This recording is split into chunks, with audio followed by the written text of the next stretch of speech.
Hi everyone. If you have any scanned image or document like this and you want to make it clear, then this video is for you. We won't use any software or Adobe Photoshop but a simple trick online. I need to crop this image of mine. On Google, search for crop image online.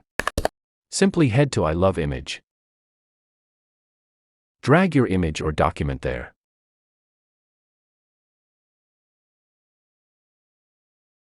If you face screen size issue, then press Ctrl and mouse scroll to fit the size.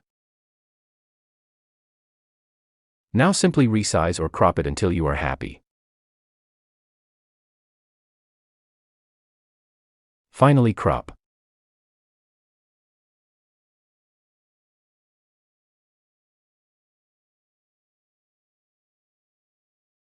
And within a few seconds the image is cropped and no white border is there.